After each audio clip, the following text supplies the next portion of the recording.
Baca Aqidah Khamsun, Aqidah 50. Harapan kami memang kitab ini ada di tangan Anda semuanya. Setelah belajar diajarkan, ilmu keimanan, mengenal Allah, yang kita sudah sampai kepada sifat Allah, sifat yang sifat al-ilmu. Sifat ilmu artinya mengetahui. Yang harus kita yakini bahwa Allah Maha Tahu, tahu semuanya. Kita juga ada, kita pernah tahu dan kita tahu. Cuman kita tahu karena Allah memberitahu dan mengizinkan kita untuk tahu. Adapun tahunya kita didahului ketidaktahuan. Adapun Allah Maha Tahu tidak pernah didahului ketidaktahuan. Allah tahu yang telah terjadi dan Allah Maha Tahu yang sekarang tengah terjadi, dan Allah Maha Tahu tentang apa yang akan terjadi. Allah Maha Tahu tentang makhluknya, dan kita hanya mengetahui sebagian kecil dari makhluknya.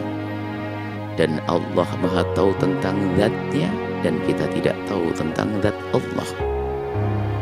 Yang tahu hanya Allah, tapi Allah Maha Tahu. Memahami sifat ini sebetulnya lebih harus kita arahkan kepada kesadaran dalam diri kita bahwa Allah Maha Tahu lintasan di hati Anda. Maka jangan sampai kita punya lintasan-lintasan yang tidak pantas. Allah mengetahui perbuatan kita lakukan di gelap gulitanya malam. Allah Maha Tahu yang kita lakukan dimanapun. Bahkan Allah Maha Tahu tentang kerdipan mata kita yang sesungguhnya kita telah berkhianat. Allah mengetahui jumlah pasir di laut. Allah mengetahui berapa tetesan rintik-rintik hujan. Allah mengetahui jumlah rambutmu. Allah mengetahui berapa tetes darah yang ada pada kita. Allah mengetahui semuanya. Dan tidak ada yang tersembunyi dari pengetahuan Allah. Itu harus kita mantapkan dalam keyakinan kita. Kesadaran akan kemahatauan Allah akan membawa kepada seorang hamba waspada dan hati-hati. Meyakini kemahatauan Allah itu bisa saja yakin di dalam hati, akan tapi kadang lupa dari kesadaran kita. Sehingga kadang kita sebagai seorang hamba yang meyakini Allah Maha Tahu kadang melakukan sesuatu yang diharamkan karena kita lupa. Maka yang terus menerus menjaga kesadaran akan kemahatauan Allah, maka dia akan sampai satu martabat yang sangat tinggi. Setelah meyakini adanya Allah, kemudian berusaha menjalankan perintah Allah, kemudian selalu menyadari bahwasanya dia akan dipantau, dikontrol dan dilihat oleh Allah. Maka itu menghantarkan seorang hamba kepada makom tinggi, yaitu makom ihsan yang disebutkan dalam hadis Jibril yang pernah kita jelaskan. Makom ihsan, makom muraqabah, makom tinggi, yaitu seorang hamba merasa bahwasanya dia selalu dilihat oleh Allah. Anta budallaha ka'annaka tarahu fa illam takun tarahu fa innahu yaraka. Berusaha kita itu beribadah kepada Allah dengan bermacam-macam ibadah, bentuk ibadah. Baik ibadah yang dohirnya ibadah atau ibadah yang dohirnya bukan ibadah tapi makna ibadah. Mahdhah khairu mahdhah. Jadi ada ibadah yang bentuknya ibadah seperti sholat. Bahkan seperti kita bekerja keras mencari uang yang punya nilai ibadah. Nah, kesadaran dilihat oleh Allah itu menjadikan dia itu tidak akan culas di dalam berjual beli, tidak akan berbohong, tidak akan korup di saat menjadi pejabat. Dia akan menjadi tidak akan mengambil, menyisip, mengambil uang di saat menjadi pengurus masjid, atau bahkan tidak akan berkhianat tidak di saat jadi pengurus pondok, karena dia merasa dilihat oleh Allah. Jadi keyakinan akan kemahatauan Allah itu tidak cukup kita meyakini begitu saja, akan tapi harus kita hadirkan kesadaran bahwa Allah senantiasa melihat kita. Itulah makna yang harus kita pahami dari mengenal sifat Allah yang Maha Tahu. Allah Maha Tahu, tahu segalanya, tahu apapun.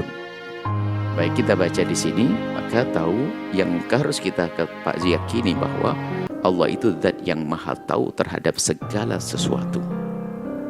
Maha tahu tentang zatnya sendiri, kita tidak tahu. Tapi kita meyakini adanya zat Allah. Karena pengetahuan kita sangat terbatas, bergantung kepada kemampuan akal kita dalam menangkap dan indera kita dalam menangkap. Yang di luar kemampuan akal kita dan kemampuan indera kita, kita tidak tahu. Kalau Allah Maha tahu tentang zat Allah, kita akan bisa mengetahui sesuatu yang pernah disadari oleh indera, atau sesuatu yang masih dalam ruang dan waktu. Yang tidak pakai ruang waktu, Anda pun tidak bisa paham dan tidak bisa tahu, tidak akan bisa mengerti. Jika ada orang berkata ada seorang presiden sangat hebat, adil, hidupnya badit, ada seorang, misalnya ada seorang, bukan presiden, seorang raja, kayak seorang pemimpin atau seorang manusia yang sangat baik, dia hidupnya tidak di tahun 2000, juga tidak di sebelum 2000, dan juga tidak di setelah 2000. Maka Anda langsung nggak paham. Karena apa? Hidupnya tidak pakai waktu. Tidak di Indonesia, juga tidak di luar Indonesia. Anda bingung. Karena kemampuan kita hanya bisa memahami, mengetahui sesuatu yang diliputi oleh ruang waktu, dipahami oleh akal kita. Setelah itu kemudian yang diindra oleh panca indera kita. Sementara Allah Jalla Jalaluh laisa kamitslihi syai'. Allah tidak seperti apa yang selama ini kita ketahui dengan indera kita. Tidak seperti yang kita saksikan dari semesta. Bahkan untuk mengenal Allah, kenalilah apa yang ada di semesta yang bertebaran di langit dan di bumi. Kemudian setelah itu katakan bahwa Allah tidak seperti itu. Selesai. Yang tahu zat Allah hanya Allah. Yang tahu zat Allah hanya Allah. Tapi kita mengenali Allah dengan mengenali sifat-sifatnya. Allah mau tentang Maha tahu tentang sifat-sifatnya. Dan sifat Allah sangat banyak, tidak ada batasnya. Bahkan kaidahnya sederhana. Segala sifat, kesempurnaan dan keagungan yang sesuai dengan zat Allah, keagungan Allah itu adalah sifat Allah. Sifat Allah tidak hanya 20. Segala sifat kesempurnaan dan keagungan yang sesuai dengan zat Allah itu adalah sifat Allah, tidak terbatas.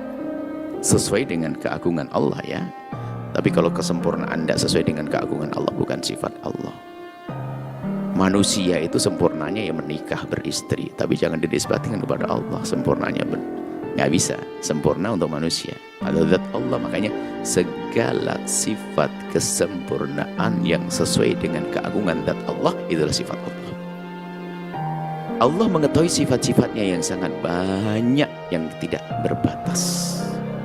Allah Maha tahu tentang semua ciptaannya dan segala urusannya. Maka telah sesat orang yang mengatakan bahwasanya Allah mengetahui makhluknya hanya sifatnya global. Adapun rincian tafsirnya adalah tidak tahu. Ini adalah bentuk kekurang ajaran kepada Allah Jalla Jalaluh. Ini Allah Maha tahu semuanya, dan itu masuk dalam pemikiran sebagian orang ya salah dalam berpikir. Allah mengetahui globalnya saja, detailnya tidak. Bagaimana? Allah Maha tahu semuanya.